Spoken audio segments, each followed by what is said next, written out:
عن عبد الله بن عمر رضي الله تعالى عنه হযরত আব্দুল্লাহ ইবনে আমর রাদিয়াল্লাহু তাআলা আনহু হতে বর্ণিত আন্না রাজুলান সাআলান রাসূলুল্লাহ সাল্লাল্লাহু আলাইহি ওয়াসাল্লাম জৈনিক ব্যক্তি হযরত রাসূল সাল্লাল্লাহু আলাইহি ওয়াসাল্লামকে জিজ্ঞেস করলেন, হে আল্লাহর রাসূল, আইয়ুল ইসলামা খৈরুন, হে আল্লাহর রাসূল, ইসলামের মধ্যে কোন কাজটি সর্বোত্তম?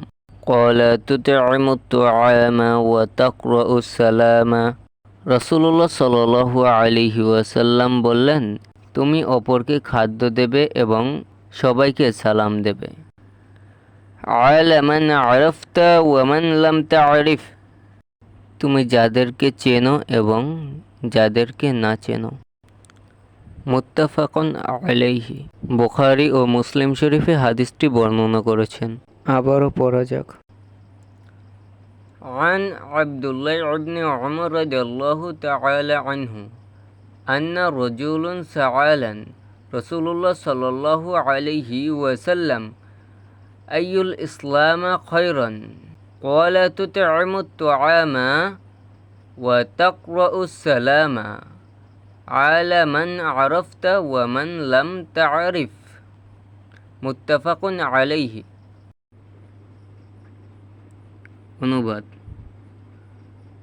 হযরত আব্দুল্লাহ ইবনে আমর রাদিয়াল্লাহু তাআলা আনহু হতে বর্ণিত জৈনিক ব্যক্তি হযরত রাসূল সাল্লাল্লাহু আলাইহি ওয়াসাল্লামকে জিজ্ঞেস করলেন, হে আল্লাহর রাসূল, ইসলামের মধ্যে কোন কাজটি সর্বোত্তম?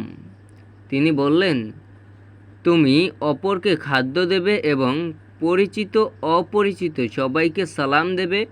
বুখারী ও মুসলিম।